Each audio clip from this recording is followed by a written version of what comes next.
કરજણ તાલુકાના ચોરંદા ગામના તળાવમાં એક યુવક મચ્છી પકડવા જતા ડૂબતા ગ્રામજનોમાં ચકચાર મચી।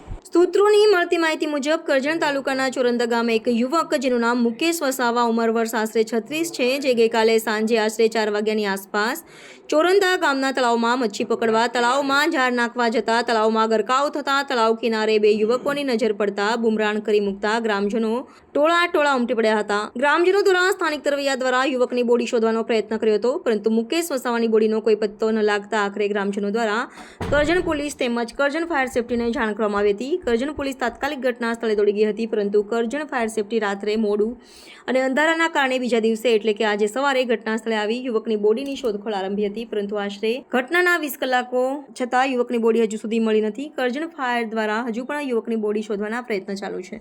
ઘટનામાં એવું છે કે આજે મુકેશભાઈ હરિભાઈ વસાવા છે એ 2-3 જણ મચ્છી મારવા પડેલા, એમાંથી મુકેશભાઈ રહી ગયા, પેલા 2 જણ નીકળી ગયા, પણ ગામની ભેંસો અંદર પડતા એમને પેલા જે 2 જણ સાથે હતા એમને એવું લાગ્યું કે કદાચ પેલો ભાઈ બી નીકળી ગયો હશે, પણ પછી મોડી સાંજે ખબર પડી કલાક 2 કલાક પછી કે ભાઈ આવી નહીં, બહાર નહીં નીકળ્યા એમ। પછી અમે બધાને જાણ થતા ફટાફટ ભેગા થયા બધા ગામ લોકો, અને આવીને તરવૈયાઓને બી બોલાયા, અહીંયા આગળ લાઇટિંગનું બી કર્યું, ફોક્સ માર્યા, પણ એ લોકોની બી હિંમત ના થઈ। પછી અમે પોલીસને જાણ કરી, અને પોલીસને જાણ કર્યા પછી પોલીસને કીધું કે તમે ફાયરવાળાને જાણ કરો।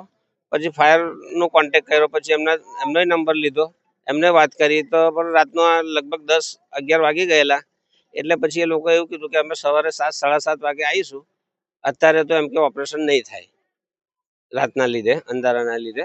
એટલે પછી સવારે હમણાં 7 વાગે લોકો 7:30-8 વાગે આવ્યા છે અને ચાલુ છે કામકાજ, પણ હજુ કોઈ પતો નથી। તળાવ આશરે 20 થી 25 ફૂટ ઊંડું હશે।